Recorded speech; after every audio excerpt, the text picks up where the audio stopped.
Bismillahirrahmanirrahim. Assalamualaikum warahmatullahi wabarakatuh. Perkenalkan, nama saya Naufal Nabila Faza dengan NIM 1900139.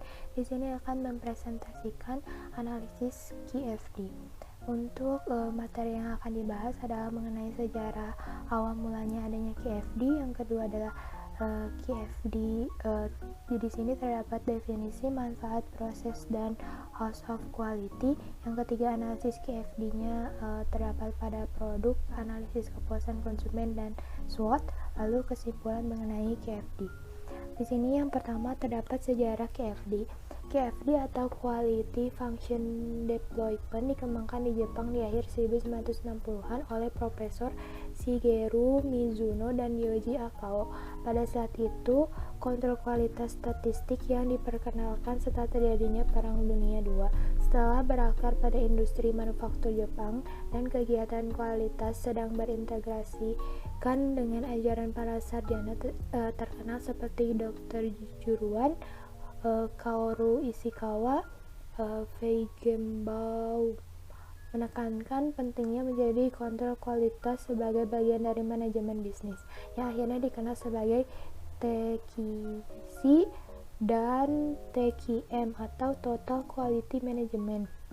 Tujuan dari Prof. Mizuno dan Akao adalah untuk mengembangkan metode jaminan kualitas yang akan merancang kepuasan pangan pada produk sebelum sampai pada produsen. Metode kontrol kualitas sebelumnya yang ditunjukkan untuk memperbaiki masalah selama atau setelah manufaktur. Pada tahun 1972 dengan menggunakan penerapan QFD untuk mendesain kapal tanker minyak di galangan kapal Kobe Mitsubishi Heavy Industry, diagram tukang ikan tumbuh berat karena efek beberapa penyebab. Tulang ikan dapat diubah menjadi spreadsheet atau format matriks dengan baris yang diinginkan, yaitu efek kepuasan pelanggan dalam kolom menjadi penyebab pengendalian dan terukur. Lalu pada akhirnya QFD menjadi sistem desain kualitas yang komprehensif untuk proses produk dan bisnis. Mengenal QFD di Amerika dan Eropa dimulai pada tahun 1983 ketika American Society for Quality Control menerbitkan karya Akao di Quality Progress dan Cambridge Research atau sekarang namanya Kaizen Institute, dan mengundang Akao untuk memberikan seminar QFD di Chicago. Lalu di sini terdapat salah dua definisi QFD menurut Lau Chou-hen dan Sang Yu. Yang pertama itu QFD merupakan sebuah metode yang digunakan untuk menerjemahkan keinginan konsumen pada sebuah produk atau jasa. Yang menurut Sang Yu yaitu QFD yang merupakan konvensional tersebut hanya mempertimbangkan sisi kepuasan pada konsumen. Di sini terdapat 4 aktivitas QFD menurut Gaspres. Yang pertama di sini adalah perencanaan produk atau product planning, adalah untuk menerjemahkan kebutuhan pelanggan ke dalam kebutuhan teknik atau technical requirements. Yang kedua adalah desain produk atau produk desain, adalah menerjemahkan kebutuhan teknik menjadi karakteristik komponen. Yang ketiga adalah perencanaan proses atau proses planning, adalah mengidentifikasi langkah-langkah pada proses dan parameter-parameter, kemudian menerjemahkan ke dalam karakteristik proses. Yang terakhir adalah perencanaan pengendalian proses atau proses planning control, adalah menetapkan atau menentukan cara-cara pengendalian untuk mengendali karakteristik proses. Lalu di sini terdapat manfaat QFD. Di sini menurut Geostes dan Davis tahun 2000, lalu QFD memiliki berbagai manfaat bagi sebuah organisasi yang mencoba untuk mempertinggi daya saingnya dengan membuat perbaikan secara kontinu kualitas dan produktivitasnya. Manfaat dari QFD itu sendiri yaitu yang pertama, fokus terhadap pelanggan, di mana QFD harus melakukan pengumpulan dan saran dari pelanggan yang kemudian mendapatkan informasi dalam persyaratan pelanggan yang spesifik. Lalu yang kedua adalah efisiensi waktu, di mana QFD dapat mempersingkat waktu yang dibutuhkan dalam pengembangan suatu produk karena hanya fokus pada persyaratan pelanggan yang spesifik dan telah tertara dengan jelas. Yang ketiga adalah orientasi kerjasama tim, di mana KFD adalah sebuah orientasi kerjasama tim yang berarti segala kepuasan dalam proses didasarkan atas konsensus dan dilakukan dengan diskusi yang mendalam. Ya. Lalu yang keempat di sini ada orientasi pada dokumentasi, di mana proses KFD menghasilkan dokumen komprehensif semua data yang berhubung dalam proses yang ada dalam membandingkannya dengan persyaratan pelanggan. Lalu di sini adalah proses KFD yang terdapat 3 fase. Yang pertama itu fase pertama dengan mengumpulkan suara konsumen atau voice of customer. Produser umum dalam mengumpulkan suara dari konsumen adalah dengan menentukan atribut untuk kelengkapan yang diperlukan konsumen, bisa berupa data kualitatif yang dimana data ini dapat diperoleh dari wawancara dan observasi pada konsumen. Dan yang kedua dengan mengukur tingkat kepentingan dari atribut atau kelengkapan tersebut. Fase kedua adalah fase menyusun rumah kualitas atau house of quality, yaitu dengan beberapa cara dalam pembuatan rumah kualitas, yaitu dengan pembuatan matrik keinginan konsumen, terus pembuatan parameter teknik, terus menentukan hubungan parameter teknik dengan keinginan konsumen, lalu korelasi teknis, dan yang terakhir dengan benchmarking dan penetapan target.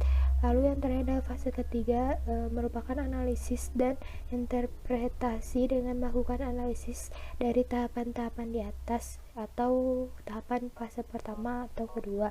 Selain ketiga tahapan ini, terdapat tahapan yang pertama kali dilakukan, yaitu tahapan perencanaan dan persiapan, yaitu fase 0 atau prafase.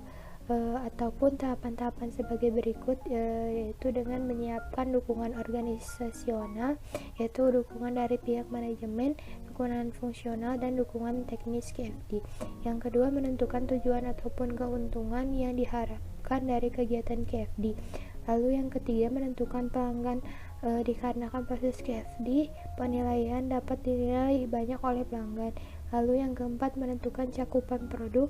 Maka dari itu harus menentukan bagian dari produk atau jasa tercakup atau tidak pada kegiatan KFD. Yang terakhir adalah memenuhi fasilitas dan material yang mendukung bagi pelaksanaan KFD.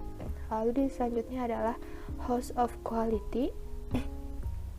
House of quality merupakan proses pemahaman dari apa saja yang menjadi kebutuhan, keinginan, dan ekspektasi konsumen yang dirangkum dalam matriks perencanaan produk. Matriks ini terdapat ke dalam beberapa bagian yang masing-masing bagiannya mengandung informasi yang saling berhubungan satu sama dengan lainnya. Lalu di sini adalah bagian-bagian dari house of quality. Yang pertama, customer needs and benefit, di mana pada bagian ini diisi daftar kebutuhan dan ekspektasi konsumen terhadap nilai produk, jasa, atau proses yang biasanya diperoleh dari voice of the customer dan telah diubah pada tabel matriks kebutuhan pelanggan.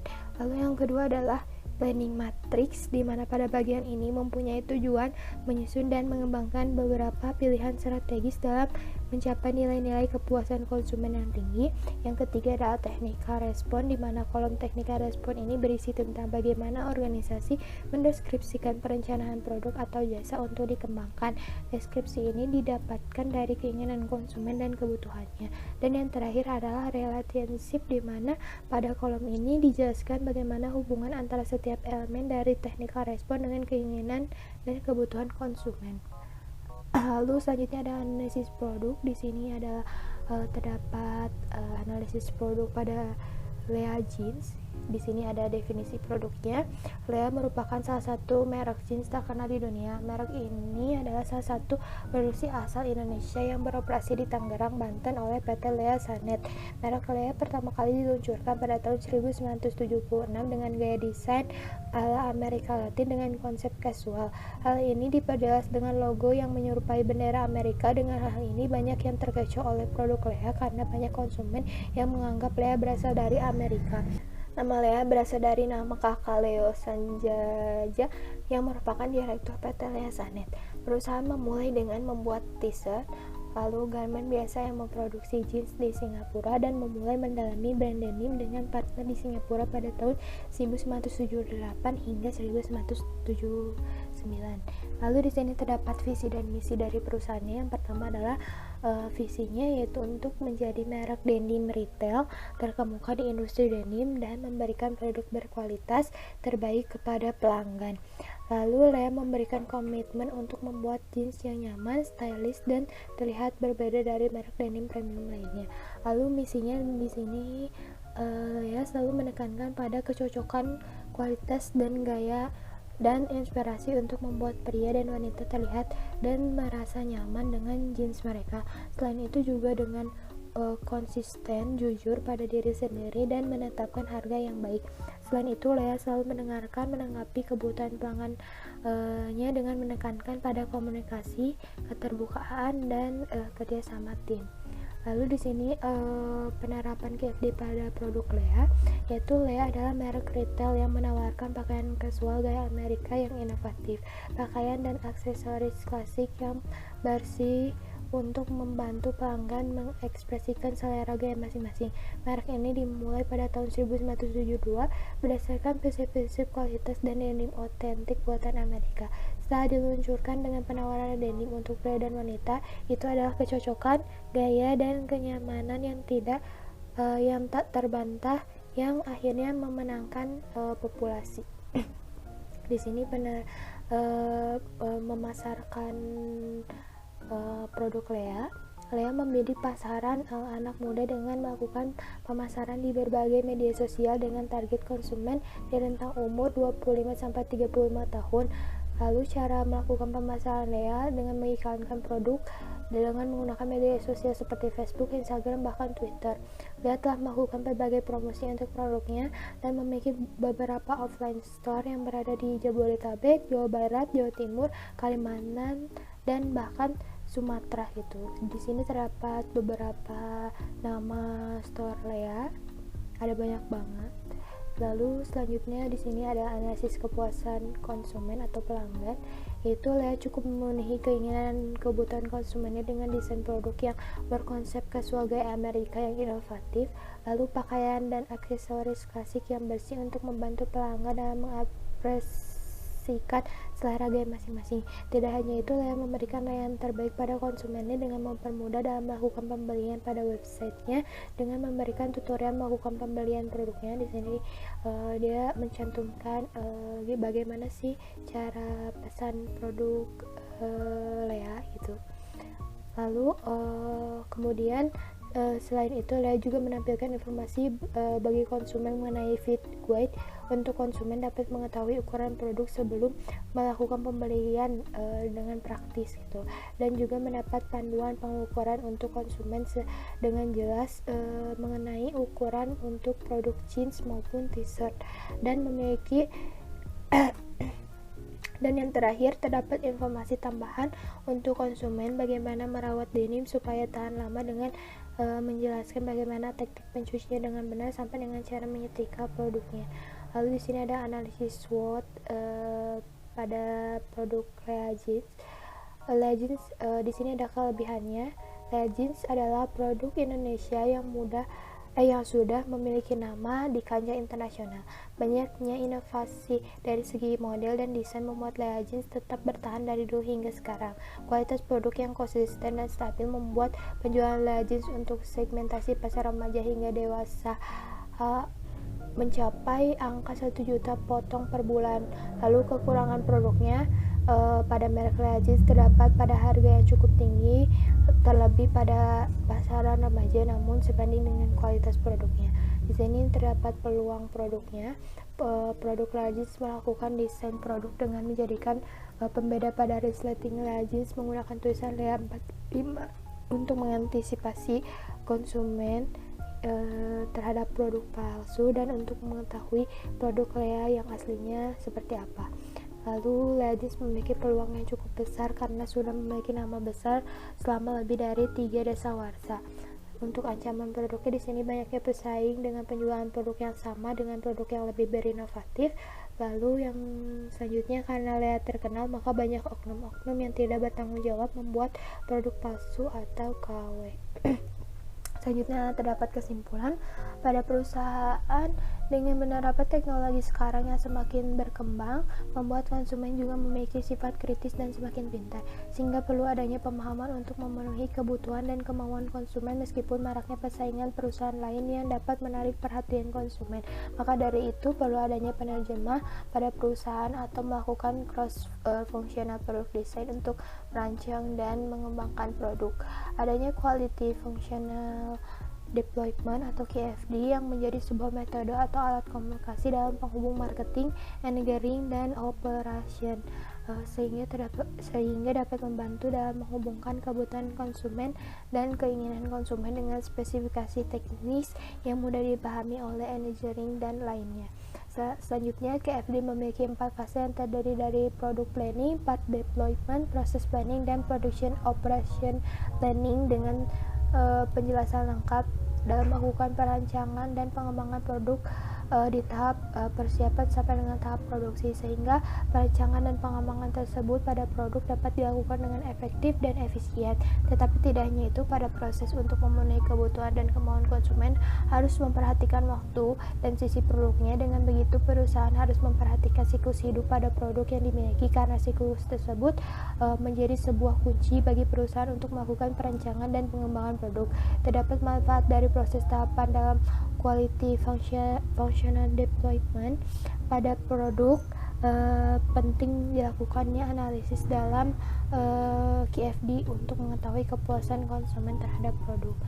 Mungkin sekian untuk presentasi saya, dan ini referensi yang saya gunakan. Terima kasih. Wassalamualaikum warahmatullahi wabarakatuh.